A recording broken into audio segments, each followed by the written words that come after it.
In Mexico now, the families of the disappeared 43 Ayotzinapa students and the activists that support them argue that a new media campaign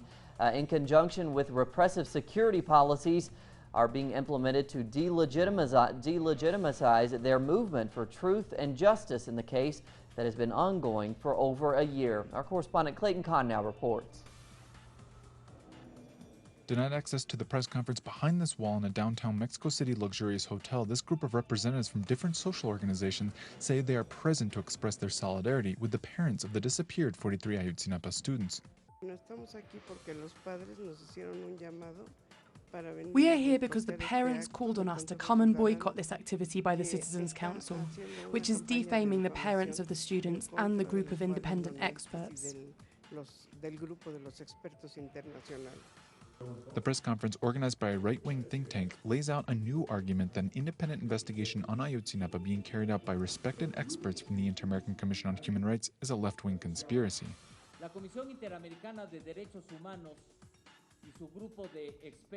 The Inter-American Commission of Human Rights and its group of experts, as well as the leftist propaganda machine in Mexico, have tried to systematically discredit the Iguala massacre investigation carried out by the Attorney General's office.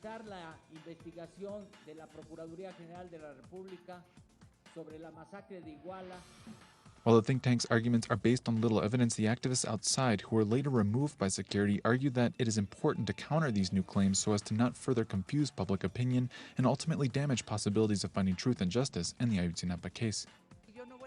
I will not allow them to come and say that the experts are doing something wrong, or that the Citizens Council denigrates this movement, which for me is sacred, because they are parents who have had their children torn away from them. And what a disgrace that in this country there is no dignified institutions that can say where the 43 Ayotzinapa students are. Meanwhile, over the weekend in the state of Guerrero, where the tragic events of Ayotzinapa occurred, classmates, parents, and supporters of the missing youth protested, claiming that the new state government, as well as federal authorities, seek to criminalize and limit the legitimacy of their movement. I think there is a launch of hardening policies from the state and federal authorities that are not just against Ayotzinapa, but also against other social organizations such as the CNTE, but that is primarily focused on us. Yet, an increase in violent police repression against classmates and parents of the 43 disappeared, as well as what they say is an increase in media slur campaigns against their movement or the independent investigation, will not impede their organizing and demand for truth and justice in the case. Clayton Kahn, Sur, Mexico.